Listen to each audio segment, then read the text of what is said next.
Welcome to the Buying a House in Japan podcast. My name's Take, And I'm Joey. and we're two friends who just quit our corporate jobs and bought a cheap house in rural Japan. The goal of this podcast is to document the highs and lows of the process while informing you of every step you need to take in order for you to do it yourself too. We're by no means experts, and we're doing this for the first time, but we hope this gives you a realistic expectation if you embark on this journey yourself, and we hope you enjoy the show. Scooter's getting married soon. You are right. Scooter, our friend who made that little intro song, is getting married next week. Shout out to you, Scooter. And Joey, I'll be back in Japan this Friday and then heading over to Beppu next Tuesday. So see you soon, but give me updates. How are things going? Good. Yeah, I've been chilling by myself for the past month. Just had to get a space heater is the new big news in the house. It's been pretty hot since I've been here, and then just something happened past 2 days. Like I'm inside and like my nose is cold. I was like, it's time. No. Okay. Our house has zero insulation, right, Joey? Any other surprising facts on the quality of our construction of the house? No, maybe not unsurprising, but not great to hear. I did ask a contractor, what are his impressions now that he's got the walls open, floor open? What does he think about the construction of the house? And he said simple. It was he used the English word simple. But when I asked him what he meant by that, he actually just means cheap construction from 1970s Japan. Okay. But hey, at least we know this era of building. We were looking at a couple photos on Akiyamart and we're just like, oh, if we go do another building with the same stuff, it's going to be the same, right? Yeah, very likely. He did say that they are like new builds now. He was like everything is insulated now. People are more conscious about how much money they're spending on energy and heating. So he did say like newer. I don't know when that started though, but gotcha. Okay, for anyone listening, this is going to be another Dear Diary series. Things we're going to talk about today is actually we met with a lawyer a couple days ago.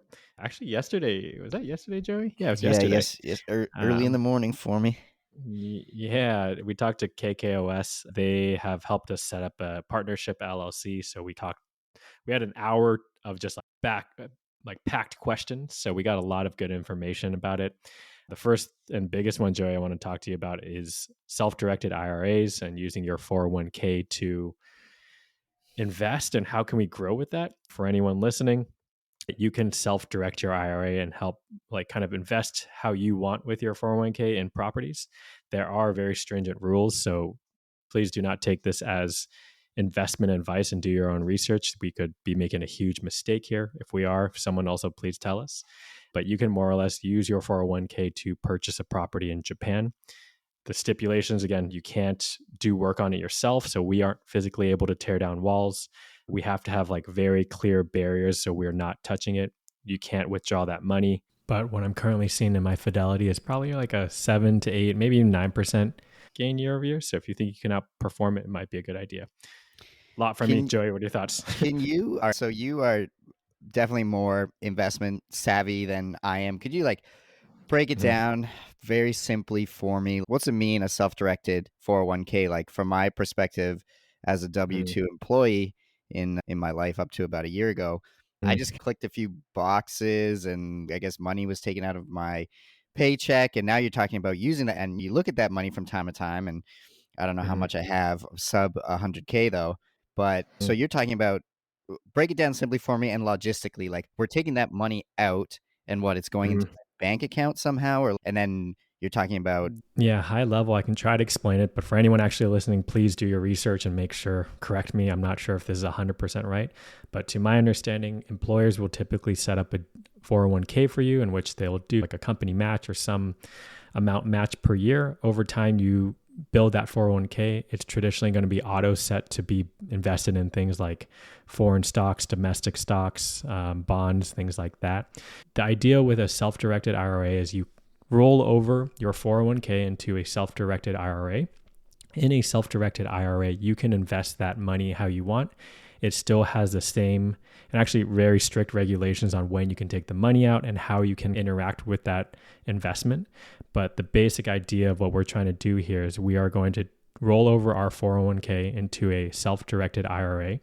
That self-directed IRA is going to own an entity in Japan, and that entity in Japan will own the property.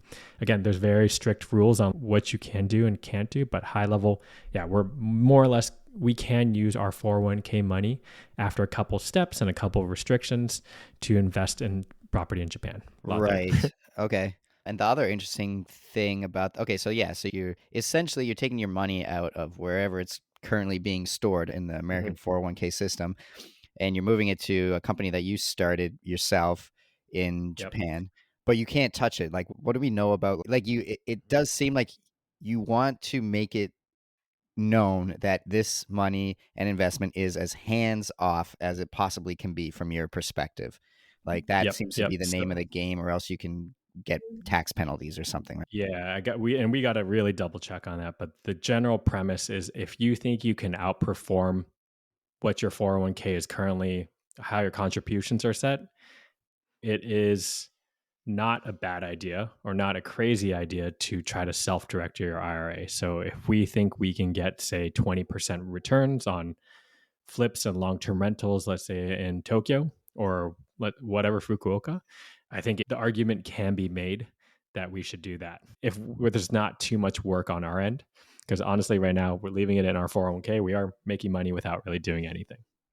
It does seem like you have to be careful about okay, so self-directed 401k, right? We're trying to buy a bunch of properties, flip, make them nice again, a bunch of cheap properties in Japan, fix them up a little bit, get a tenant in there, and earn somewhere between 20 to 25% returns. But it does seem like Hmm.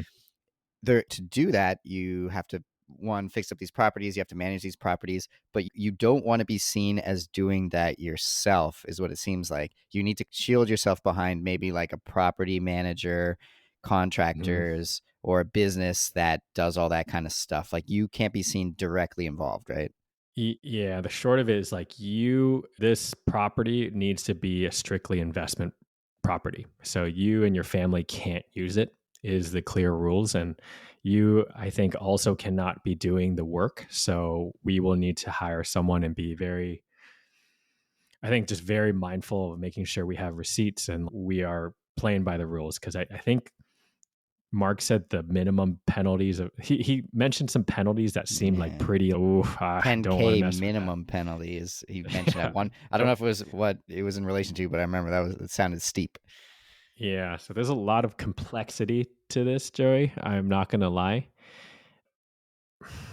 They do feel good. They know what they're doing, but they're also going to cost money. So that's just something to really consider. Yeah, and he really did drive the point home. If you're thinking about making a move, like check in Hmm. with me first. Good Totally. marketing strategy too, but also I trust him in the sense that it sounds easy to make stupid mistakes. Yep. And I think, yeah, that whatever, let's say we pay them $1,000 for advice. I do think long term, if this is something we're expecting to do for a while, is definitely worthwhile. Yeah. So I guess the other thing is say we went with a business strategy of what so we've mentioned it before on this podcast, but it seems Hmm. like there is one tried and true method with Akia Hmm. in Japan, and that's buying cheap, renovating for cheap, and then getting in a regular Japanese tenant. And it is possible Hmm. to make 20 to 25% returns with 20K kind of Hmm. investment. And that includes the price of the home, the property, and the reconstruction or not reconstruction, renovation costs. So 20K, you can make 20 to 25%, but it's going to take work. There's no way it's not going Totally. to take work from our part, right? Like, I don't see a way to Yeah. have a W 2 job and do this in Japan at the same time. Yeah, we definitely need to look into this, but just we're to the listeners, we're giving you an inside peek of really what we're thinking right here. I think many will think this is very risky, but and I think it is, Jerry, honestly, but the experience we gain, I think is totally worth it. I think we had talked a lot about we're not sure how we're gonna do with this Jisoji Lux renovation, but if we break even, maybe even lose a little bit of money, I think it was a really good learning experience that we'll be able to carry into something else. Yep.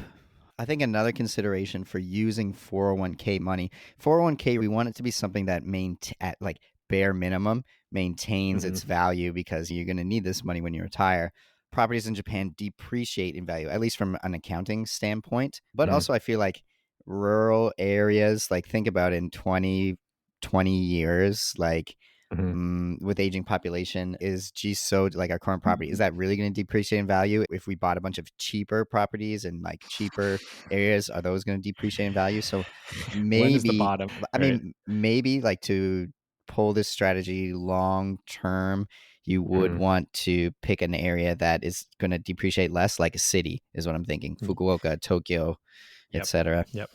Yep. So I think this strategy definitely is less appealing than we initially thought from it's definitely less sexy. F it. I'll take low and consistent returns versus actually hopefully higher. We're aiming for higher than what our 401k can perform, but also trying to get stable passive income, right? Or Yeah, stable growth. So the difference is if you were to use your 401k for something in the US and it's appreciating asset, that that's a huge play, right? If you buy a plot of land in it 30 years from now, it's bound to be a lot more expensive than what you got it at mm, now, right? yeah, yep. I think for that reason, Tokyo seems to be the spot, would be my gut instinct, just given.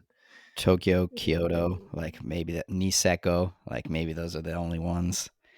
Hmm, yeah, we'll look into it, but I think Tokyo or Chiba and just doing some kind of flip, light flip and long term rental is, I think, not a bad idea. We don't need to use all our 401k amount, and we can figure out how we're going to pull this. By the way, anyone listening, the lawyer recommended we create a partnership LLC for me and Joey if we wanted to do this together.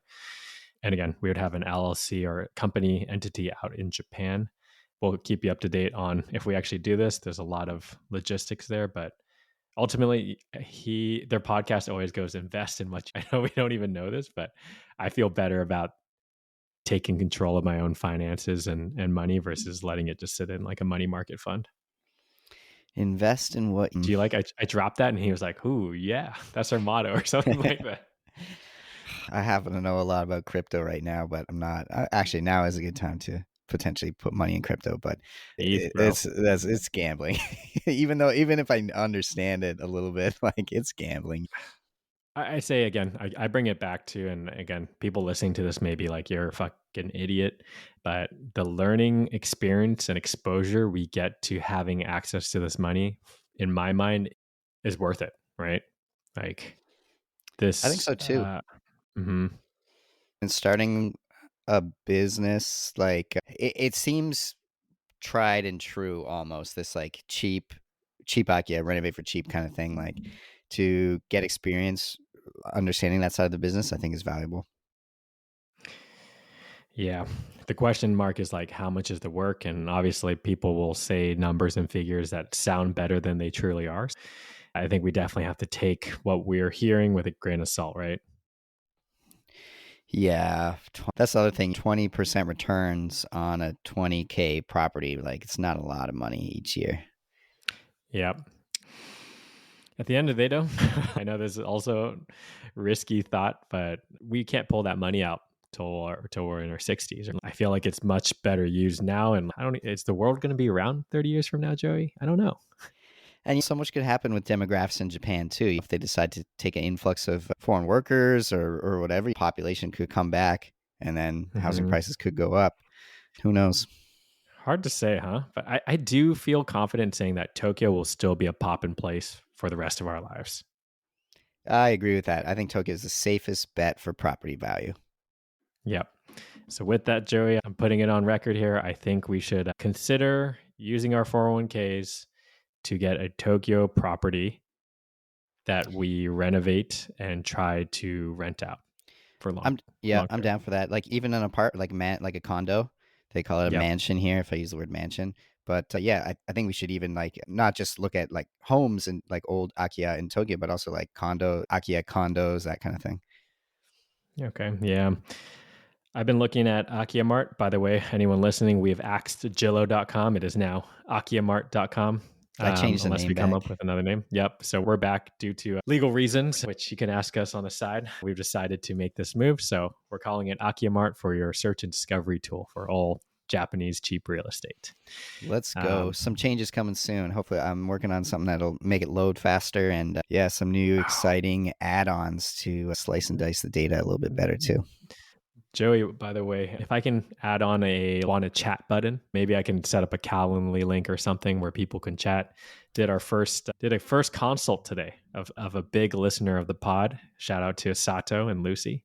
We talked to them about, or I talked to them this today. I actually haven't talked to you about it, Joey, but just gave a little bit of advice. They want to do some. A lot of people are in the similar zone as us, wanting to buy something in Japan, and Rent so it out long, but they also want to use it, or they're just yep, strictly thinking yeah. investment. Yeah. Yeah, they're thinking about using it as a vacation property twice a year, but renting it out while they're not there. They mentioned Airbnb quality was quite low and expensive. So I feel pretty aligned with how they are feeling. And I know other people too are feeling the same way. Yeah. So chat now button or whatever. Yeah, like a chat Calendly. now. Yes. If you can set up a Calendly, I can figure out a way to put a button on. Okay, cool. Yeah. So anyone listening, if you're interested in chatting with us, I don't know how much advice we can give, but I would love to Free just 30-minute learn. consultation, or how do you want to do Free, this? yeah, let's just do it. I think talking to people interested in the space is better than not. I feel like we're talking to a little bit of a black box right now as we don't know where this is going in some sense, right? Yeah. Yep. So cool. But yeah, that's what we discovered about our 401k. Going back to it, we are considering it. I think it's a good option, Joey. Our but also our backs are a bit to the wall financially. I think we got a couple more months of runway. But like worst case scenario, if you think about it, like getting a job for 1 year will get us back to where we were at. So it's not worst case scenario. We just have to get a job. Yeah. I think we've talked about this in maybe on our previous Dear Diary series, but selling Jisoji Lux. If we sell Jisoji Lux at any profit coming out of this, just break even, I think this has been a 10 out of 10 experience.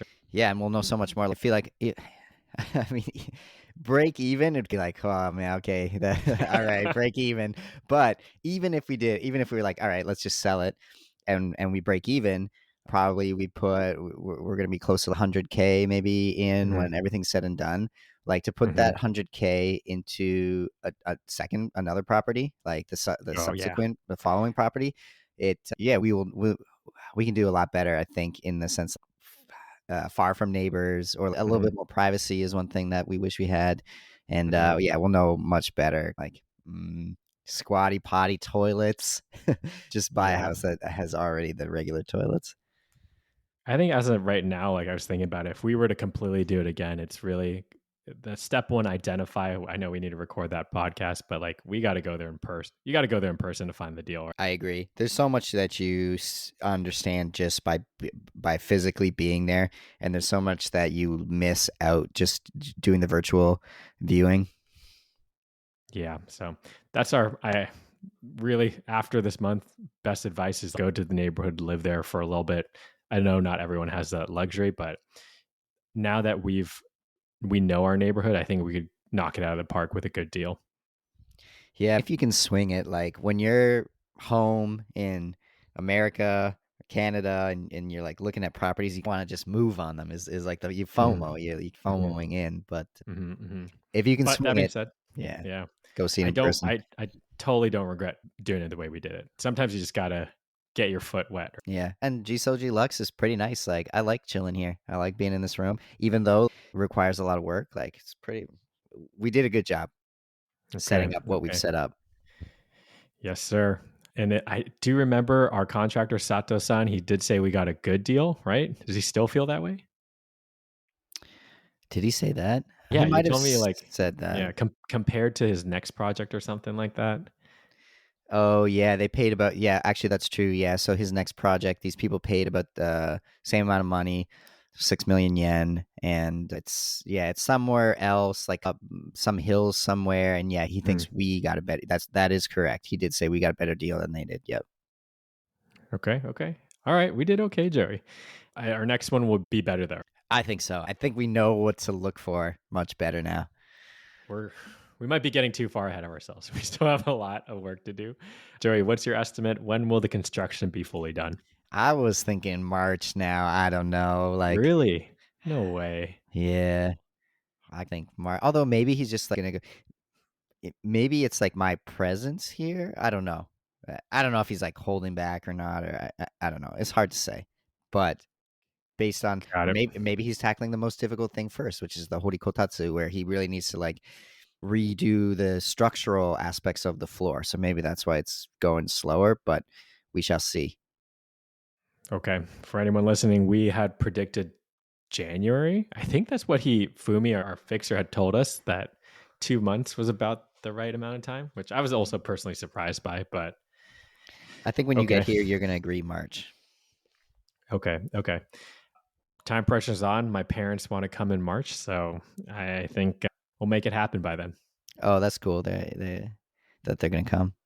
Yeah. When's the next time you want to come back? When's our next trip, man? It's sad that this is our last planned trip until Yeah, I got a to lot of plan things could something, happen. especially because I want to scoop cheap tickets. I was thinking about that when I woke up this morning. I was like, all right, just plan another trip out here. Worst case scenario, there'll be a Hmm. room finished that you can sleep and live in. I'm sure of it. But I'll think about when you come here and see your Hmm. assessment of the work being done. I think that's when I'll buy the ticket. I'll buy a ticket next Okay. week, probably Okay. for March, Okay. April. Oh, but that's the if I have really bad allergies in Japan, Okay. March, April, dangerous time for me. It's just itchy eyes and a runny nose. It's not the end of the world, but it sucks. Okay. Okay. Hey, it's good to mention the pros and cons. Again, we can only be in Japan for 6 months a year, so it's not. You can pick and choose the times we go. So maybe end of February. It's really cold during end of Feb. Yeah, yeah. Fall was very nice here, so I was thinking spring again, but that is the Okay. pollen season. Okay. All right. I think, yeah, a lot has happened. I think we're constantly brainstorming. If you want to connect with us, we're going to put that let's chat button on Akia Mart, akia-mart.com. A lot happening, Joey. Anything you want to talk about? What else? We got to make moves on a car situation, so we're returning our car Oh, to our yeah. friend. So that's another Hmm. thing that we got to get figured out. Beppu, you really need a car to get around here. But yeah, maybe a friend. We might buy one off a friend here, so things might be moving smoothly. Hopefully. Yeah, we're using our intermediaries, I think like side company. It's called Nippon Bridge. So they're helping us figure out how to get a car. I think step one, we needed to have our utility bill, which I think we've got. Joey, any bets on what our utilities are going to be? Good question. I think it's gonna be cheap. I'm Okay. hoping it's gonna be cheap. I don't think we use I too bet much energy. We don't have ACs running or nothing. Ichiman is my bet, sub $100. I think that's $80. What do you think? Yeah, I would guess around $100. Okay. Um, all right. Yeah, we're going to get that car. Need to get the car. Lot to Yeah. do. Oh, boy. One thing that I would say though is like I miss the kitchen is it's like half under construction, but just enough that I don't feel compelled to cook down there. And also, I'm gonna be leaving in just under 3 weeks now. So it's how much investment in kitchen equipment do I want to do at this moment? But like eating out, and now I'm trying to like be a little bit more money conscious, eating out every day. And so it's just like getting really starting to think about meals and cooking Yep. for myself, that kind of thing. There's like this fish soup that we ate a lot in Yep. Montenegro when we started this trip. And I keep thinking back to that fish soup or like salads or different stuff I was eating when I was in Canada too. So yeah, the restaurant game day after day, like I didn't think that would tire me out, but it's a little tiring. Yeah. You've been on a mission, and I hear you on the money thing, and no pressure, no diamonds, though. I feel like we're close to something, Joey. That I feel certain about. And I think we still have runway, but I think the diamonds are around the corner. I think we're about to Yeah. monetize and start seeing our first couple bucks. I know we've been in the red every single month up no, until now. no pressure, no diamonds. Yep. Yeah. Yeah. You do spend like this kind of thing. You spend a lot. I think you said it before we embarked on this journey, but you're like, it can be a little scary. You spend a lot of money really fast, but feels good making kind of executive decisions. That a boy. And also starting to do some Amazon FBA, if anyone listening, trying to be a wholesale distributor. Joey, I think this is a job we can actually do from Japan, which I'll show you when we get there. But That's pretty cool. once you get the hang of it, it's the simple of it is identifying deals online, shipping that to a fulfillment center, and then Amazon will then fulfill it. Is the quick one. Mhm. So we'll fill you in, but I think that's a path of making US dollar while being in Japan. A lot of good advice from our lawyer. I think we'll pepper it in future episodes, but the simple one we spoke about today, you can use your 401k to buy property in Japan. And again, don't take it as legal advice, and do your research, and we'll keep you up to date if we end up doing something. All right. That's a wrap, baby. That's a wrap. Catch you guys